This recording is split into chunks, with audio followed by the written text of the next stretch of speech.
This is one of the most bizarre 11warriors.com web reports that we will ever do, because this is the web report that comes after Urban Meyer's 6th straight win over Michigan, something only Fielding Yost has done. It comes on the heels of a Michigan win that sends Jim Harbaugh to 0-3, and yet we're not going to lead with either of those things, because we had the craziest, and in my estimation, guys, one of the scariest sports stories was Greg Schiano being hired as the head coach at Tennessee and then being unhired because of an angry Twitter mob, as far as I can tell.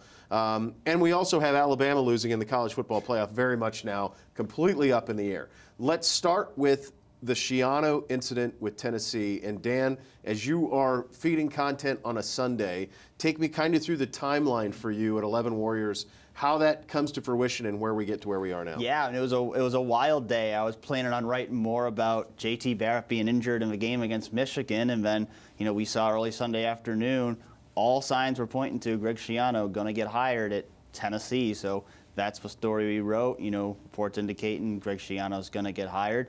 Everything seemed to be pointing in that direction. Tennessee's athletic director flew to Columbus. It looked like the deal was going to get done. And then as the day progressed, you just started seeing more and more on social media of fans protesting in Knoxville, state representatives from Tennessee going on and voicing their opinions about this hire. And as the day unfolded, it started to become more and more clear that this deal wasn't going to happen, because this public opinion was so strongly against hiring Greg Schiano that Tennessee ended up pulling its offer off the table. So in the span of one day, here was a guy, Greg Schiano, who, with his credentials, we thought for sure is going to be a head coach, go to a major program, seemed to be in what looked like the perfect fit going to Tennessee. And in a matter of hours, it all unveiled, not because of anything that's proven that Schiano did or any decision on Tennessee's part, but because of people, looking at an allegation that was made a couple years ago, running with it, and the public outcry becoming so high that Tennessee had to move on. Evan, it's scary to me. Yeah. Because this wasn't about facts. It was about the perception of facts and the perception of truth. And we live in a world right now that George Costanza would be proud of. If you guys probably aren't old enough to remember the Seinfeld, but George Costanza famously said, "It's not a lie if you believe it." Mm-hmm. And that's where we are right now. We see it in politics all the time, where if you just say a lie over and over again, eventually it becomes truthful. And the same thing has happened here in college football. And it's scary to me that an angry social media mob can manifest, and an athletic director, an athletic department that doesn't have the backbone to say, well, no, you're wrong. Right. He's been vetted. Belichick stands by him. Urban Meyer stands by him.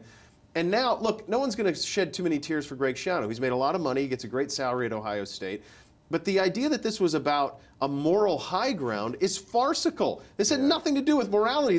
If this was John Gruden and he was on Joe Paterno's staff, Evan, there would be no problem. It would be a lot different. And I think it's really interesting. I mean, it almost appears as if Tennessee kind of went and did, hey, we know what's out there. We know how it may be perceived. Let's kind of do like a soft opening, or like to see how the public might take it. And then they kind of obviously, we're coming out and protesting and coming out and saying that we can't do this. And then they're like, oh, okay, well, we realize that this is a bad idea. We can't get this wrong. Let's go ahead and make, a different decision. My thing is, like, stand by the commitments and everything else that you want to live by. You know what I mean? If you vetted a guy, Coach Schiano in this case, and you say that he is a good enough coach to help us win football games, we obviously know his past, but we've done our due diligence and we know exactly what it is and how it's going to be perceived. If that's how you feel like that's going to be the best person to represent your football team and to win football games, stand behind your guys. Yeah. But obviously it's a different world that we live in with perception and with the Twitter world. I mean, everybody has their own opinion, and those opinions unfortunately do sway decisions. I think it set a bad precedent. What's strange is that is the story you spent a lot of time on this weekend. The other one, as we mentioned, was the J.T. Barrett injury. That has calmed down as we look towards the Big Ten Championship. We'll get to the playoff conversation momentarily. As we look towards the Big Ten Championship game and J.T. Barrett's knee, well, you loved what you saw to Haskins in the Michigan game, Evan, so you feel like you're in decent hands, much like you were with Cardell. I mean, there's so many similarities. I don't know if they make a 7-gauge shotgun, but if they do, it'd be appropriate. Right. How do you see this playing out with your two quarterbacks this week with JT's health and Dwayne? Will Urban get them both ready for Saturday? Well, from a coaching aspect, you got a game plan with both guys. You know, you got to have 2 game plans ready to go because you don't know what's going to happen. JT may be a game time decision. They may know on Friday that he's ready to go or not ready to go. But at the end of the day, you can't depend on, oh, shoot, we have to gather together a game plan of how to best utilize, you know, this person's characteristics or that person's characteristics, right? So you're going to have 2 game plans. You know, the first 2 weeks in practice are probably going to be heavily focused on Dwayne because they're going to allow JT to heal up. They'll probably have him throwing, but they don't want him moving around too much. And then probably towards the back half of practice, it'll be a lot of the stuff that JT was doing well, a lot of the stuff that they were probably game planning all throughout the end of the season to get ready for this game because they know how much it needs to be important and how important it is to put up a big number. So, you know, both of those things are going to, you know, prove to be a difficulty for the coaching staff, but we have a great coaching staff that's going to do it. I'm interested to see how we lean on our 1-2 punch really to be able to keep Dwayne Haskins, if he's the guy that has to go, comfortable. Because at the end of the day, when we saw them play against Michigan, it was just a comfort level. You know, we would ground and pound, even if it was a 1 to 2 yard run, those were leading to more big plays, which led to the crossing routes in the middle, which led to Austin Mack over on the right sideline. So all of these things are kind of be conducive to a win at the end of the day, but you do have to come in with 2 game plans for sure. Dan, Ohio State goes into this game trying to win a Big Ten championship, something Ohio State with Urban's only done once, which is, I don't think people pay that much attention to it, but it's only happened once that Urban has won a Big Ten championship. So that's job number 1. Job number 2, and it's the overall bigger job, I think, is to try to get to the playoff, try to still contend for a national championship. Nobody in the program would admit it. I don't expect them to, but it's in the back of their head. In 2014, those guys hammered Wisconsin. I'm a firm believer if they didn't hammer Wisconsin, they wouldn't have made the playoff. Ohio State has to hammer Wisconsin again this year, and then you're going to have to deal with a choice between Alabama and Ohio State if all the chalk goes out. So you're in that conversation. This will be a fascinating 4.5 hours because it's a Fox game on Saturday night.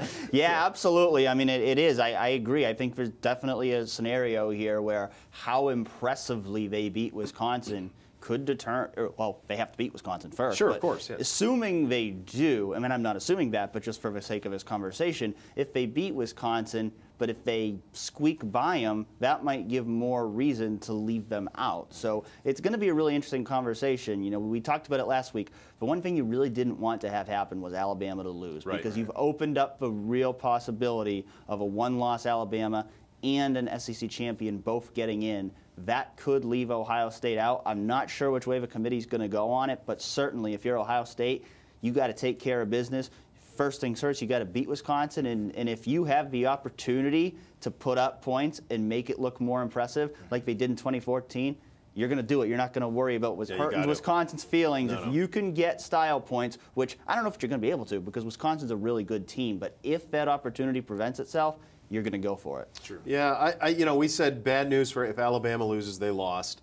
It is bad news. That doesn't make the job easier. The other thing that I think would be just a death knell for Ohio State would be an Oklahoma loss, because I don't think any committee could sit there and say that Ohio State deserves to go in over Oklahoma, who Oklahoma beat you at your place. True. So, and you both would have just had the 2 losses. True. So that would be very tricky.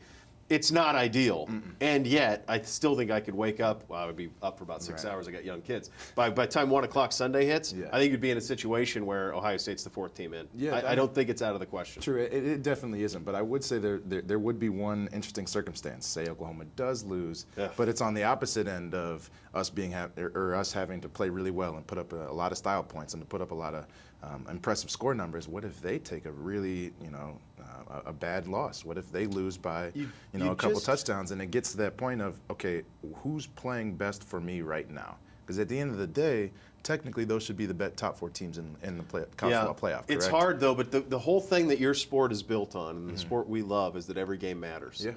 And so if they come to your place and beat you, I think that has to matter. Sure. I mean, really, the reason Ohio State got in last year is because they beat Oklahoma in Norman. It's simple as that. That's how they got in a year ago. Now, could this be what keeps them out this year? If Oklahoma loses, potentially. It's going to be a wild weekend. We didn't really spend any time on Ohio State, Michigan. You have to check on the television show for that. We've got plenty on that. Good stuff, as always, on 11warriors.com.